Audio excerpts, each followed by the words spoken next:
One more person whom all of you will no doubt put your hands together for, the one and only Salman Khan. Thank you so much, Salman, for being with us. You're welcome. You're welcome. Thank you. Thank you for inviting me here. Salman, actors काफ़ी बार hero का role करते हैं, पर आपने पहली बार भी एक बार कहा था कि जो असल में कैंसर से लड़ते हैं और कैंसर से जीतते हैं वही असली हीरो हैं. All of us, we are like real life heroes. Obviously there is a quality off screen as well के जो लोगों को अच्छी लगती है, इसलिए लोग हमको फिल्मों में कास्ट करते हैं और फिर वहाँ से कुछ 50-60 लोग और आ जाते हैं और हमको जो हम दरअसल रियल लाइफ में है नहीं वो हमको बड़ा चढ़ा के दिखाते हैं और लोगों को वो क्वालिटी जो एक लार्जर देन लाइफ इमेज है वो बहुत अच्छी लगती है. ये जो बच्चे हैं जो जिनको बीमारी होती है जैसे कैंसर है, बहुत सारे बच्चे हैं जिनका कुछ लेना देना नहीं किसी चीज़ से, उनको एड्स हो गया है और छोटे छोटे बच्चे ना उन्होंने गुटखा खाया ना कभी उन्होंने सिगरेट पी है, वो उनको कैंसर हो गया है. वो बच्चे वो फाइट कर जाते हैं लाइफ से और कैंसर जैसी बीमारी को वो बीट कर जाते हैं. अगर कैंसर एक जल्दी डिटेक्ट हो जाता है, ये बच्चे उस कैंसर को अपने शरीर से लात मार के भगा देते हैं, मतलब भागो सर यहाँ से, ये हमारी बॉडी है, you have got no right to be in my body without my permission. And they just kick that bloody cancer out और भगा देते हैं कैंसर को. अब हम कभी सोनू सूद से लड़ लेते हैं, हम कभी प्रकाश राज से लड़ लेते हैं. ये दुनिया के सबसे बड़े विलन से लड़ते हैं, मौत से लड़ते हैं और मौत को मात दे देते हैं ये. सो ऑब्वियसली ये जो बच्चे हैं और ऊपर वाला ये जानता है कि मैं इनको दे रहा हूं क्योंकि ये they will be able to overcome it and they will survive. इनमें एक जुनून ऐसा होता है, इनमें एक ऐसी एनर्जी होती है जब हम लोग जाते हैं मिलने को उनसे. ये जब आते हैं हमसे मिलने के लिए, बीमार वो हैं लेकिन उनके चेहरे पर खुशी है, सेटिस्फैक्शन है. ऐसा लगता है कि जब हम उनको देखते हैं ऐसा लगता है हम बीमार हैं, ये बीमारी नहीं है यार ये. और ऐसे केसेस आए हमारे पास जो कि बोलते हैं कि बस लास्ट स्टेज और उनके चेहरे पर कोई शिकन नहीं है. तो ऑब्वियसली ये जो हैं, ये जो बच्चे हैं जो हैं, these are the real heroes. इन सब के लिए तालियां. सलमान, एक जो बहुत ताज्जुब की बात है, मुझे यकीन ही नहीं हुआ कि कैंसर सर्वाइवर्स को भी स्टिग्मा फेस करना पड़ता है. लोग एक तरह से उनसे अलग रखते हैं कि भाई इनको कैंसर हो गया था. ये एक समझ कभी मुझे नहीं आया कि ऐसा क्यों हो सकता है. आपने इतने सारे कॉजेज़ के लिए अपनी आवाज़ उठाई है. कैंसर पेशेंट्स के खिलाफ जो डिस्क्रिमिनेशन कई बार होता है, इसके बारे में आप क्या मैसेज देना चाहेंगे लोगों को? थोड़ी सी कॉमन सेंस की कमी है हम लोगों में, थोड़ा सा एक अवेयरनेस की कमी है हम लोगों में. एक तो वैसे बेचारा बच्चा परेशान है कैंसर से, उसके परिवार वाले, उसके डॉक्टर्स, जितने भी लोग हैं जो कि करीब हैं उससे, जो कि देखना चाहते हैं कि ये सरवाइव कर जाए, इसकी हेल्प करें. एक तो पूरा ख़ानदान, जब एक बच्चे को कैंसर हो जाता है, एक बच्चा बीमार हो जाता है घर के अंदर, तो पूरा घर ही बीमार हो जाता है. उसके ऊपर ये जो बेवकूफ़ लोग हैं जिनको ऐसा लगता है कि ये अछूत की बीमारी है, ये छूने से हमको भी हो जाएगा, इससे बड़े बेवकूफ़ तो इस दुनिया में हो ही नहीं सकता कोई. आई थिंक जाहिल एक नंबर के. अभी हमारे there's a dog of mine, Saint. In fact, यहाँ पे जो हम कौन सा सेंट है, सेंट बर्नार्ड है, अभी पता चला कि उसको एक ट्यूमर हो गया था उसके पेट में, 3.5 किलो का ट्यूमर हो गया था। तो डिटेक्ट हो गया, उसको निकाल दिया, उसके साथ एक किडनी भी चली गई। अब वो 2 हफ्ते पहले बाहर निकले हैं हॉस्पिटल से, ही इज नॉर्मल। बट ना कभी चू ना कुछ, नो रिएक्शन होनी। हम लोग को जुकाम हो जाता है या एसी नहीं चलता है या गाड़ी लेट आ जाती, वी मेक सच अ हंगामा अबाउट इट। ये बेचारे बच्चे going through so much of pain और दे जस्ट के पता भी नहीं चलता कि बीमार है। Right, Salman, but just stay on with us. I want to get some quick reactions to that. Dr. Advani, if I could just start off by asking on that specific question that Salman was mentioning, and I think it's important to let everyone know this very clearly. I don't understand why there should be a stigma about any disease. But when it comes to cancer, it's not even a communicable disease. It cannot be spread in this manner. Maybe you could just shed some medical light on this. I think the attitude of the society towards the cancer patient is based on the old memories.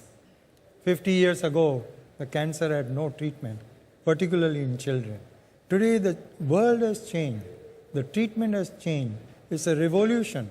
Today, in US, 80% of the children, they achieve total cure, total and permanent cure, and they are part of the life over there. But unfortunately, that's not the case in India for children. The survival rates for children in India is surprisingly low, disappointingly low, and it's one of the tragedies that so many children who get cancer, who could have been cured, in the US, as you said, it's 80% get cured. In India, that's not the case. I think Shashank is an exception. Yes, that's right. No, of course. In India also, about 40% get cured, 40 to 50%. Today, the data is very clear that childhood cancer is one of the most curable disease, even in India. So, India also, you will find many patients who are cured. Wherever I go, I always find somebody says, you have treated me 20 years ago and here I am. And they are very big people. So, the transformation has occurred, but its recognition by the society is still yet to come. And I think as the time goes by, people will understand that how these people are living a normal life.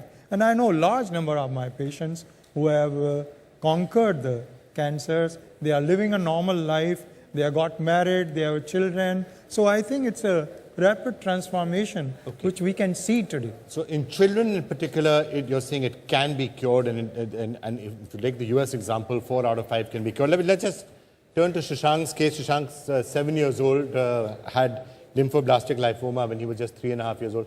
Santosh ji, आप इनकी कहानी सुनाना चाहेंगे? हाँ, क्या हुआ था इनके साथ? इनके साथ शुरू में सर जो है ना, लेफ्ट साइड में मिडिल फिंगर में पेन हुआ, और फिर पैर में पेन हुआ, फिर उसके बाद शोल्डर में सूजन आई, फिर स्पॉट आया तो मैं ले गया, चाइल्ड स्पेशलिस्ट को दिखाता था पहले, हमारे यहाँ था। तो वो भी जो है टेस्ट में नहीं समझ पाए, तो वो सीधा पहले गंगाराम रेफ़र किए। तो जो इसका ट्रीटमेंट करे डॉक्टर SP यादव पहले वहाँ थे। फिर उन्होंने बताया कि ऐसा ऐसा है कहानी, कैंसर, इनको ब्लड कैंसर हो चुका है। हमने तो थोड़ा घबराया, क्योंकि छोटा बच्चा था उस टाइम, लगभग 3.5 पौने 4 साल का। 2011 सितंबर 2011 से इनको ल्यूकेमिया बताए वो। फिर मैंने तुरंत ट्रीटमेंट शुरू करवाया इनका, लेकिन जो है वो लगभग 2 साल से ऊपर चला।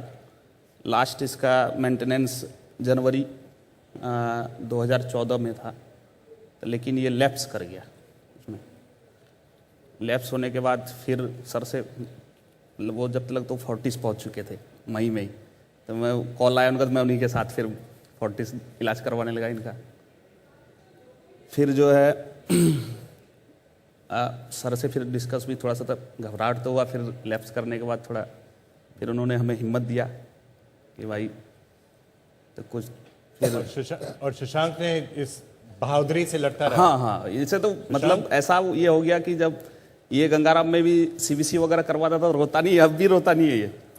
अगर ये कीमोपॉट लगा हुआ है, अभी कीमोपोर्ट फ्लशिंग करवा के आया, रोता नहीं है, ये बात है। अब शशांक कुछ कहना चाहोगे हमें? बोलो बेटे, कैसे करवाता है बताओ। It's okay. He's बोलो। Dr. Advani, the prognosis in children, there are different types of cancers that children get, of course, to those That's that right. adults get. There I are think a lot of leukemias and other ones. Lymphomas. But the prognosis for him is good. I think he has got the lymphoma, and lymphoma in children, we call it lymphoblastic lymphoma, is the most curable disease. 80 to 90% will get cured with a proper treatment. And I think this is one of the best condition where we expect cure. And therefore, we do everything in our hand to make sure that they go through the proper treatment and achieve the cure. Vikram, I think one which is very important that we must talk about is the question of when you get detected. And I think that's what goes back to early diagnosis and awareness. What you can find in stage 1 cancer and treat and come back to a normal lifestyle. If you do stage 3 or stage 4, it's a completely different ballgame. So not only do we have to talk about how curable it is, but how early stage we can catch it. Because one of the problems, as Dr. Advani was saying, that the intent and the attitude in India is about don't go to a hospital, don't do diagnosis because you'll find out something that you'll die. And as a result, you actually come very late stage and then you have no choice but death is on your door. So I think we have Catch to it understand. early. If you catch it early, it's your curable. chances of survival are much higher. Totally right, but I think the fact is because people don't have a habit of doing preventive health checks, don't have a habit of doing regular blood tests, you are actually not checking yourselves of what could be wrong or what may be wrong. And I think if you go to your doctor, they will very clearly tell you, look, if you're below 20 or up to 30 or 40 or 50, these are the tests for a man and a woman that you should be having. And therefore screening becomes extremely important because what you can do in terms of treatment of cancer and diagnosis today is a lot more advanced than it was 20 years ago. 20 years ago, when Chvindra and I found out our father had cancer, we had to travel around the world to get him treated. But today, the treatment levels are so much more advanced, the success rates are so much higher, and all of that is possible and doable here. Right in But India.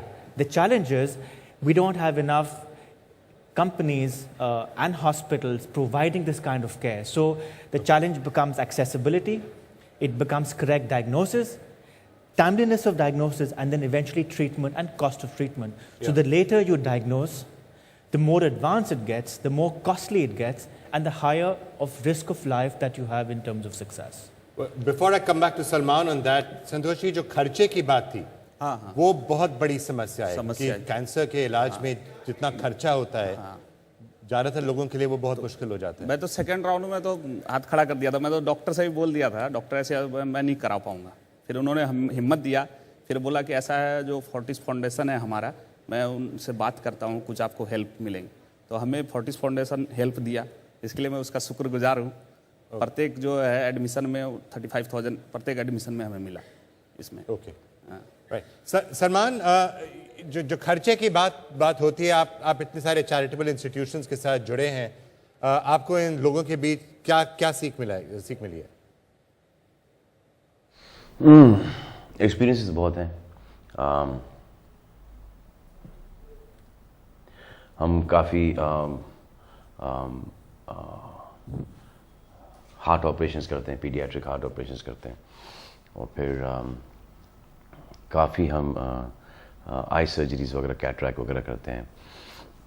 फिर हमारे charitable trust की ये खूबी है कि हम focus नहीं हैं कि सिर्फ यही करेंगे या सिर्फ बच्चों का देखभाल करेंगे, क्योंकि अगर बच्चे ठीक हैं, अगर उनके माँ बाप की तबीयत ख़राब है, माँ बाप ही नहीं रहने वाले हैं, तो फिर बच्चों का क्या होगा। सो हम थोड़े से अलग ट्रैक पर हैं। करना तो हम बहुत चाहते हैं, लेकिन इतना हो नहीं पाता। वी अंडरस्टैंड, मुझे ये बात 100% पता है कि मैं हर एक आदमी के लिविंग रूम में हूँ, बेडरूम के अंदर हूँ और उनके दिल के अंदर हूँ। तो जब वो मेरे पास आते हैं अपने बच्चों का या खुद का इलाज कराने के लिए, और हम कोशिश करते हैं कि हम उनका करें, लेकिन हमेशा एक ही चीज़ होती है कि फंड्स की कमी होती है, क्योंकि डोनेशंस को ज़्यादा आते नहीं हैं। इनको ऐसा लगता है कि बहुत सारे पैसे कमा रहे हैं तो इनको क्या ज़रूरत है। So we are trying our best and that is the reason.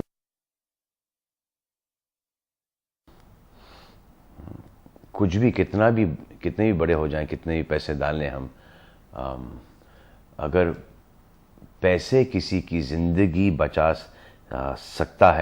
सकते हैं तो I am sure we will never be able to have all that money to see that all those kids are are healthy. So this is our struggle and that's the reason why लोग मुझसे कहते हैं कि being human को तुम इतना जो charitable trust है इसको पब्लिसाइज क्यों नहीं करते हैं। अब इसलिए नहीं करते हैं कि जितना पता चलेगा लोगों को उतने लोग आएंगे और उतने लोग डिसअपॉइंट होकर जाएंगे, क्योंकि वैसे ही हम कुछ बहुत ज़्यादा दिन का स्पेंड कर रहे हैं। तो उसको अभी थोड़े से बिजनेसेस बढ़ाएंगे, जैसे कि क्लोथिंग लाइन है, फिर 3-4 चीज़ें और शुरू कर रहे हैं। वहाँ से नोट आएंगे तो वो नोट चले जाएंगे टैक्स देने के बाद चैरिटेबल ट्रस्ट के अंदर, और फिर वो वापस से हिंदुस्तान के अंदर चला जाएगा बच्चों के इलाज वगैरह के अंदर। तो we trying to do a lot. Cancer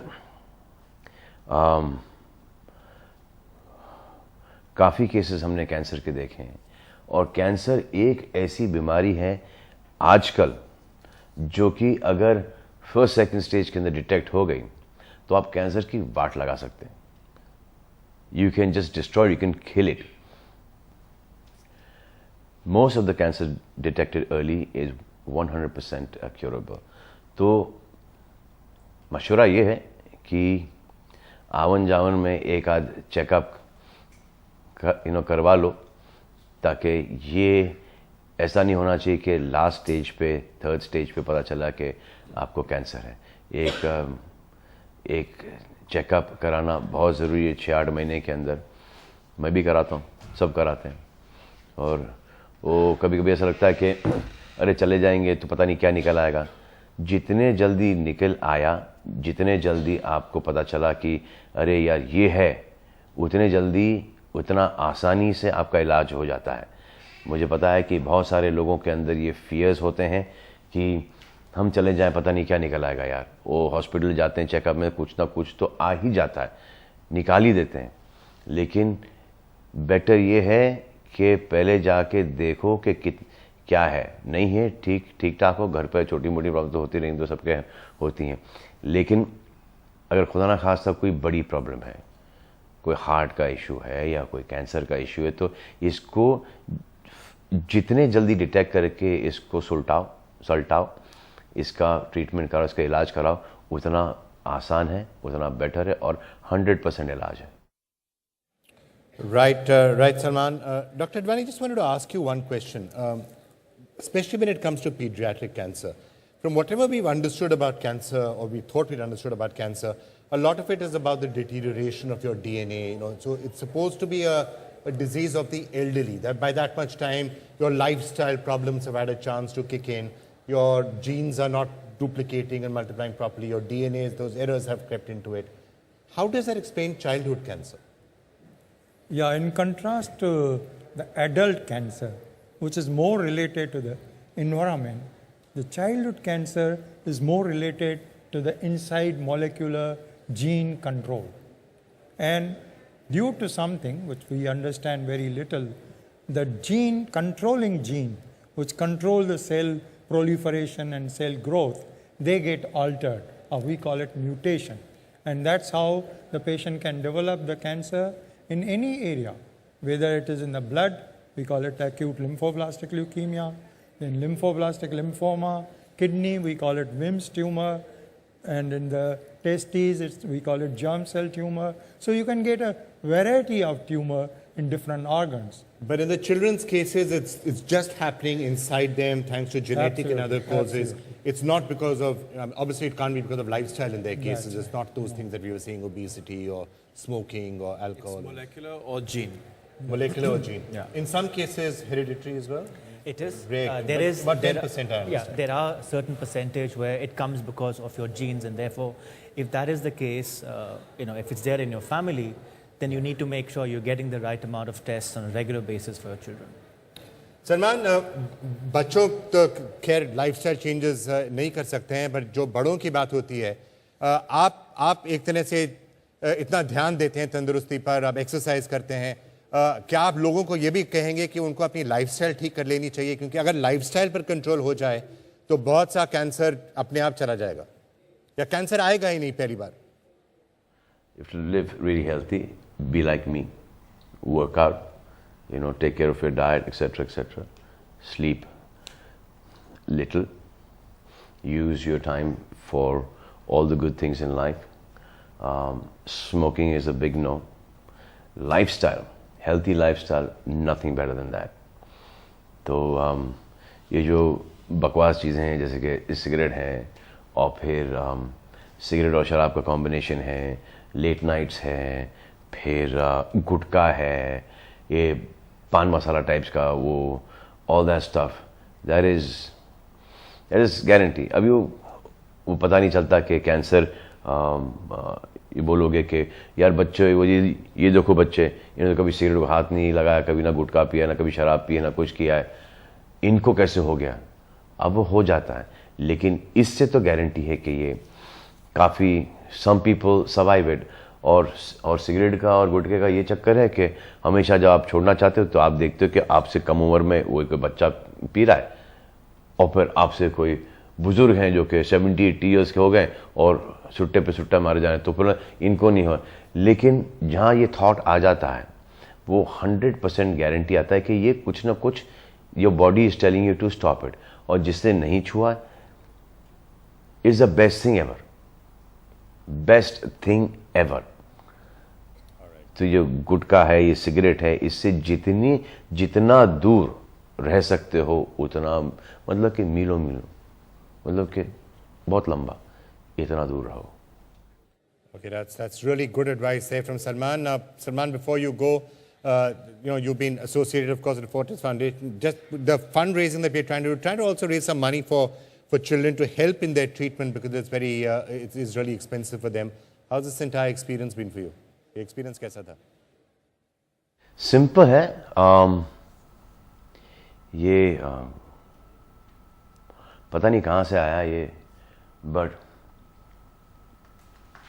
one day I was passing, I was just, I think about 14-15 years old, and I was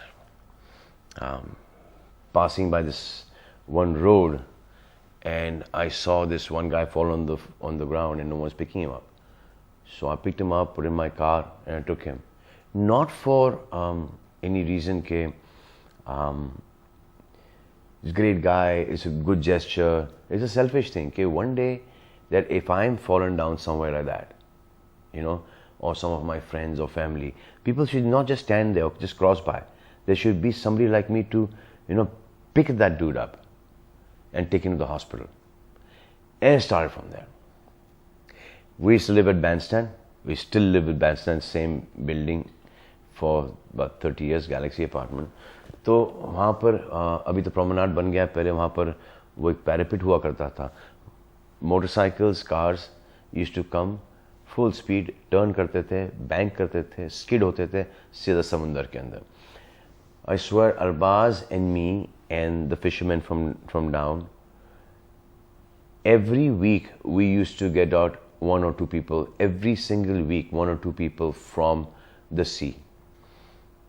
कभी हाई टाइड में तो कभी लो टाइड में, and they used to be folded, चेहरे फटे हुए, and so from there our thing of getting into this charitable angle. And then dad and mom have been very charitable right from the beginning, but it's also a thing ke ab hai to karo, if tomorrow we need it, we should have someone like us to to help us out with whatever we need. So we're trying. It's not some great guy thing or whatever. Some people just like that. Manufactured defect. It comes from my father's genes, my mother's genes. I can't take any blame for this. समझा? So now we've done this thing with Fortis, the Little Heart program, which this year we have done about 700 plus heart, छोटे छोटे बच्चों के heart surgeries की हैं. We want that number to reach 1,000 now in this month and a half, 2 months. And next year we'll try and increase it as much as we can.